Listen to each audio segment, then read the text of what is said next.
syarat untuk lulus harus ada perubahan pada pasiennya. Jadi teori praktek. Waktu itu sih teorinya 50-50 dengan prakteknya. Kemudian ini ritme ya, interval antara satu gerakan. Teknik manipulasi, penguatan. Untuk kondisi yin, orang yang lemah, adalah teknik rangsangan yang digunakan untuk menangani klien yang kekurangan energi. Teknik rangsangan ini dilakukan dengan tekanan sedang. Ya, klien tetap merasakan rasa ngilunya dengan jumlah tekanan 30 kali. Tetap ngilu tapi tidak boleh ngilu sekali. Kapan ngilu sekali? Itu sudah bukan tonifikasi itu. Sudah bukan penguatan, tapi sedasi, sudah pelemahan. Jadi kalau Dr. Nur Hidayat, ya salah satu pendidik refleksi, memijat tanpa sakit. Ada tak lainnya beliau itu, memijat tanpa sakit. Artinya bukan tujuan untuk menyakiti klien, tapi ending daripada setelah dipijat, manfaat setelah dipijat itu terjadi harmonisasi pada tubuhnya. Metabolisme tubuhnya langsung seimbang, yin dan yang itu langsung seimbang. Yang awalnya lemah, loyo, lesu, langsung semangat, ya cerah wajahnya. Itu, ya itu. Jadi bukan sakitnya sebenarnya. Ya, tapi apa namanya? Sumbatan-sumbatan energi yang ada pada tubuh klien itu teratasi. Itu sebetulnya tujuan daripada pijatan tersebut. Ada pemijatan sesuai fungsi anatomi tubuh. Oke. Pelemahan untuk kondisi yang terlalu kuat adalah teknik rangsangan digunakan untuk menangani klien dengan kondisi kelebihan energi. Rangsangannya dilakukan dengan tekanan kuat, agak lebih kuat daripada yang tonifikasi kalau mau dilemahkan. Ya, jumlah tekanan 60 kali atau lebih pada titik atau area pijat. Arah pijatan berlawanan arah dengan arah fungsi anatomi tubuh atau berlawanan dengan arah jarum jam. Sekarang ini ada contoh ya, orang yang kondisi shock, gejalanya keringat, dingin, pucat, lemas, penyebabnya lapar, terlalu lemah, lelah, takut, pijatan terlampau menyakitkan. Iya, cara mengatasinya, hentikan pemijatan. Biasa ada terjadi pada saat proses pemijatan, langsung shock, iya, langsung kayak keringat dingin, pucat. Hentikan pemijatan, baringkan klien, beri minuman air hangat, teh manis misalnya, atau air hangat dicampur sari kurma, air hangat campur madu, air hangat campur jahe, campur madu lagi, ya. Atau teh manis yang lebih praktis. Tenangkan klien dengan pijatan perlahan, tapi ini jarang terjadi, kecuali kliennya mengalami penyakit kronis yang tidak terdeteksi oleh kita. Ada penyakit lama tetapi tidak terdeteksi oleh klien, oleh terapis. Akhirnya dianggap boleh dilakukan pemijatan, padahal sebenarnya tidak boleh dilakukan pemijatan. Karena kan ilmu kita terbatas untuk mengetahui hal-hal yang mendetail, sehingga dilakukan pemijatan. Terjadilah keringatnya dingin, tiba-tiba pucat, lemas, pusing, maka cukup santai saja, tidak usah takut. Ya, hentikan pemijatan, baringkan klien. Kalau misalnya mau pingsan apa, tekan di sini. Perlahan, atur napas. Pak, ambil napas dalam-dalam lewat hidung. Tahan di perut. Tahan, Pak, tahan. Kemudian keluarkan lewat mulut. Ulangi, Pak. Ambil napas dalam-dalam lewat hidung, sedalam mungkin. Tahan di perut ya, Pak. Tahan lagi. Kemudian lepaskan lewat mulut. Cukup 3 kali, langsung bagus. Iya. Baik bekam, akupuntur, refleksi, akupresur, terapi lain. Kalau terjadi shock seperti itu klien dan ini tidak bisa dihindari, lakukan itu. Iya, tekan di sini. Tekan di sini. Tekan KI satunya. KI 1, ginjal satunya. Ginjal apa ya? Bukan KI 1. Ya cocok ini, KI 1 ya. KI 1. Nih, KI 1 kan. Nah, tekan di sini. Ya, ditekan di sini itu terpompa darahnya. Darahnya terpompa, awalnya pucat, lama-lama memerah mukanya. Iya. Banyak terapi lain yang bisa dilakukan. Banyak cara lain, tapi Itu yang terpenting. Kejang otot. Tiba-tiba kram, otot menjadi kaku dan tegang setelah dia akupresur. Karena pijatan terlalu kuat. Klien tidak rileks. Hati-hati juga. Kenapa itu di tempat-tempat refleksi? Direndam dulu kakinya klien kan? Direndam dulu dengan air hangat. Pakai baskom kecil ya? Iya, direndam dulu. Itu sebetulnya dalam rangka untuk merelaksasi dulu. Iya, sistem peredaran darahnya itu sudah direlaksasi sebelum direlaksasi yang sebenarnya. Direlaksasi dengan air. Makanya mandi dengan air hangat di subuh hari itu, kalau misalnya dalam kondisi dingin, lagi musim hujan, atau di cuaca dingin, suhunya dingin, itu sebetulnya itu dalam rangka untuk menyeimbangkan tubuh yang sedang kedinginan di musim dingin. Itu bagus. Sebentar lagi kalau kedinginan lagi, minum rebusan jahe, campur madu atau campur sari kurma misalnya.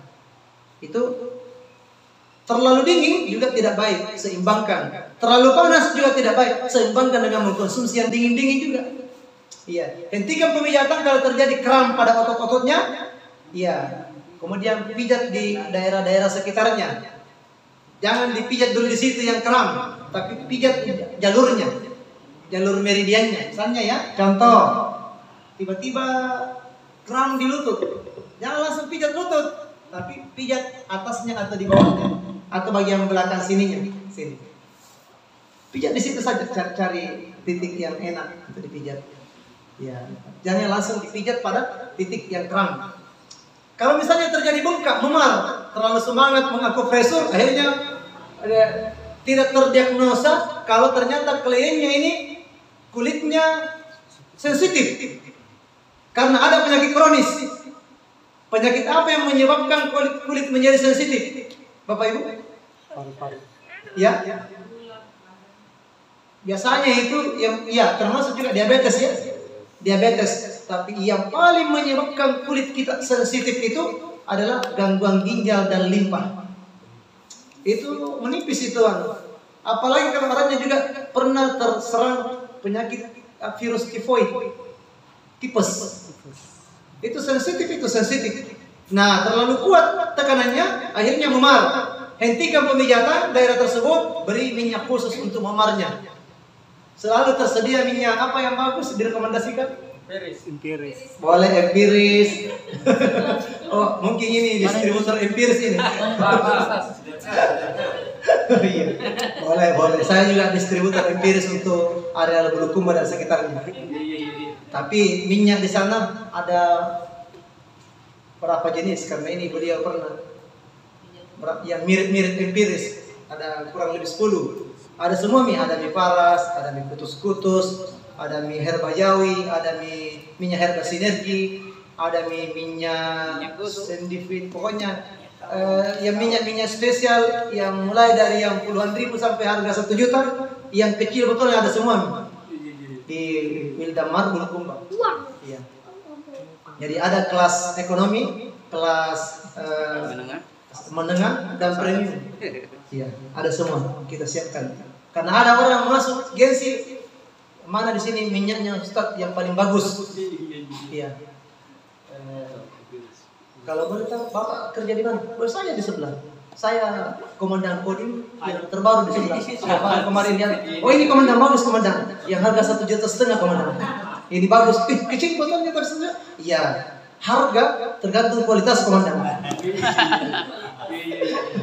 Kita siapkan semua di sana, yang termurah sampai yang termahal ada. Walaupun ujung-ujungnya sama ya sebenarnya itu anunya. Iya. Saya mau launching Turkish Propolis Ruqyah di Turki. Juli 2021, 10 orang saya ke sana ke Istanbul, Turki, 10 hari 10 malam di sana. Kemudian kita launching di sana Turkish Propolis Ruqyah. Kan ada British Propolis. Nah, British Propolis kan sudah viral waktu itu tahun 2021. Kita launching di Turki British Propolis. Tapi ada sudah di Ruqyah. Kemudian ukurannya 2 mil lebih besar. Kemudian botolnya lebih premium. Apa yang tidak ada di propolis lain kita adakan di situ. Lebih premium, sudah di Ruqyah. Kalau British Propolis dari Inggris, kita dari Islam, petani Islam di Turki. Pokoknya kebalikannya. Yang religius lebih Islami begitu kan? Kita launching di sana, harganya sama, 250.000. Kenapa 250.000? Karena ada keagenan kemitraan yang mereka juga mau hidup istri dan anak-anaknya. Tapi sama aja dengan British Propolis. Dari alam juga yang dibuat, yang diperintah oleh Allah, lebah itu diperintah untuk membuat propolis. Karena tidak aman itu madu kalau tidak ada propolisnya, sarangnya di luar. Kan madu di dalam, tapi ada yang melindungi itu madu, namanya propolis. Jadi ada lagi di atasnya lagi madu, propolis. Karena madu tidak bisa kalau tidak ada propolisnya. Oke, ini hanya saja. Bukan promosi, artinya satu keilmuan bahwa madu dan propolis itu kalau mau lebih sehat, lebih cepat sembuh pasiennya, dua-duanya diresepkan. Konsumsi propolis, konsumsi madu. Iya. Ya? Bifolin itu kan sarangnya, bagian dari sarang lebah yang berwarna kuning. Nah, bilang orang Makassar Taidondrona. Iya, warna kuning itu bifolin itu bagus sekali penyubur kandungan itu. Penyubur kandungan untuk nutrisi otak dan mata. Tiga fungsi utamanya. Kalau ada ibu-ibu susah hamil, bifolin. Rabu-rabu matanya, bifolin. Untuk nutrisi otak, bifolin. Iya. Kebetulan saya kan di Sulawesi Selatan ketiga di pengajar herbal yang resmi yang terdaftar di Kementerian Kesehatan. Hanya saya, Pak Syaibani dengan Pak Samsudin dari Finra. Jadi saya sebenarnya spesialisasinya di herbal. Kalau mau buka pelatihan herbal, ya saya kasih cara memanennya, cara membuatnya, cara sampai kepada lengkap semuanya. Itu 150 jenis tanaman yang ada di sekitar kita. Iya, ada kurikulumnya memang. Oke ya. Sampai produksi. Ya, sampai memproduksi ya, sampai memproduksi. Oke, ini ukuran-ukuran yang perlu kita tahu ya. Ini sebelum kita terjun di praktek sebentar, ukuran-ukuran jarak dan istilah-istilah dalam ukuran ini perlu dihafal.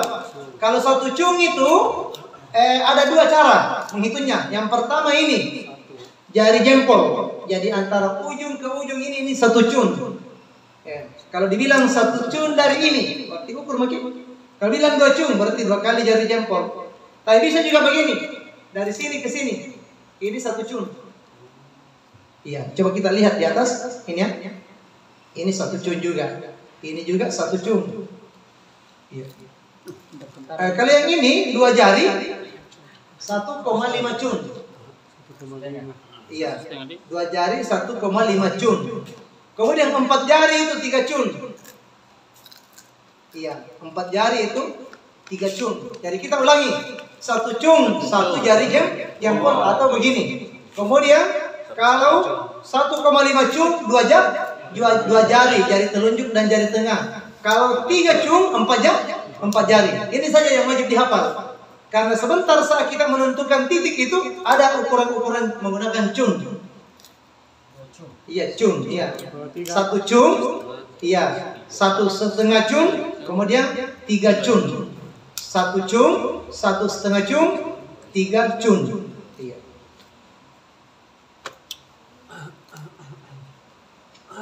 Ini contoh ya. Iya, ini contoh. Artinya ukuran rata-rata tubuh manusia. Tapi tidak semua sama. Tidak semua, tapi kebanyakannya hampir sama. Anggaplah misalnya dari sini pas di bagian atas ketiak sampai ke tulang siku itu biasanya 9 cung sini. Tapi dari tulang siku bagian dalam lipatan siku sampai ke pergelangan tangan ini biasanya itu 12 cung. Dari sini ke sini ini 12 cung. Dari sini ke sini 9 cung. Dari sini ke sini 12 cung. Ya 12 cung. Iya. Itu kalau untuk lengan. Sesuai jari. Iya, lengan. Sesuai jari. Iya, artinya pada umumnya tapi tidak mesti sama ya. Tidak mesti sama setiap orang. Dikit ada yang sama. Iya, kemudian dari ini antara dua alis iya sampai di ujung batas rambut yang ditumbuhi rambut di kepala itu biasanya 3 cun. Dari ini ya, di sini kan ada titik penenang di sini. Pressure di sini. Itu titik penenang kalau lagi stres, banyak pikiran. Iya. Banyak Iya, utang. di sini. Banyak utang. Iya, di Dan sini. Iya, bahaya gitu. bisa begini-begini. Kadang kasih begini. Ya, terus itu 3 cun. Tapi dari ujung batas rambut sampai ke tulang tengkorak bagian belakang batas rambut lagi di bawah sini, itu biasanya itu 12 cun. Dari sini ke sini itu 12 cun. Yang batas tengkorak, tulang tengkorak.